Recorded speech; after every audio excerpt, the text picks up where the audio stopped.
இன்று டிசம்பர் 24, 2024 செவ்வாய்க்கிழமை தமிழகத்தில் அனைத்து இந்திய அண்ணா திராவிட முன்னேற்றக் கழகத்தை தொடங்கி தமிழக மக்களுக்காகவே வாழ்ந்து மறைந்த புரட்சித் தலைவர் பொன்மனச்செம்மல் சினிமாவிலும் அரசியலிலும் மக்கள் மனதில் நீங்கா இடம் பிடித்த மங்காத புகழ்பெற்ற மன்னாதி மன்னன், சத்துணவு தந்த சரித்திர நாயகன் எம்.ஜி. ராமச்சந்திரன் எம்.ஜி.ஆர். அவர்களின் 37வது ஆண்டு நினைவு தினத்தை முன்னிட்டு பத்தமடை பேருந்து நிலையம் அருகில் பேரூர் கழகம் சார்பில் அலங்கரித்து வைக்கப்பட்டுள்ள திருவுருவப் படத்திற்கு நமது அம்பாசமுத்திரம் தொகுதி சட்டமன்ற உறுப்பினர், திருநெல்வேலி புறநகர் மாவட்ட கழக செயலாளர், கழகமைப்புச் செயலாளர், முன்னாள் சட்டத்துறை அமைச்சர் doctor Isakki Subbaiah MA ML PhD அவர்கள் மலர் அஞ்சலி செலுத்தினார்கள்.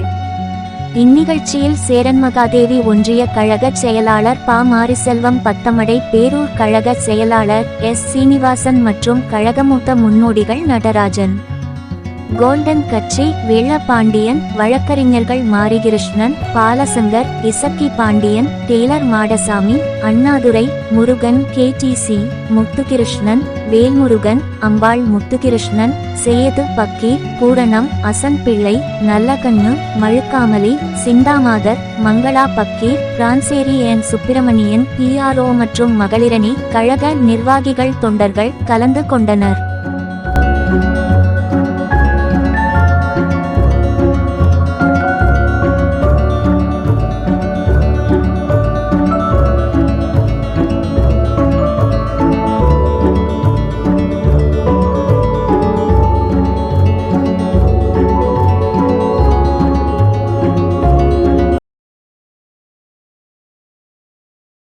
இந்த சேனல் மக்களுக்காக செயல்படுகிறது என்று நீங்கள் நம்பினால், வாய்ப்பிருந்தால் எங்களுக்கு முடிந்த உதவியை செய்யுங்கள்.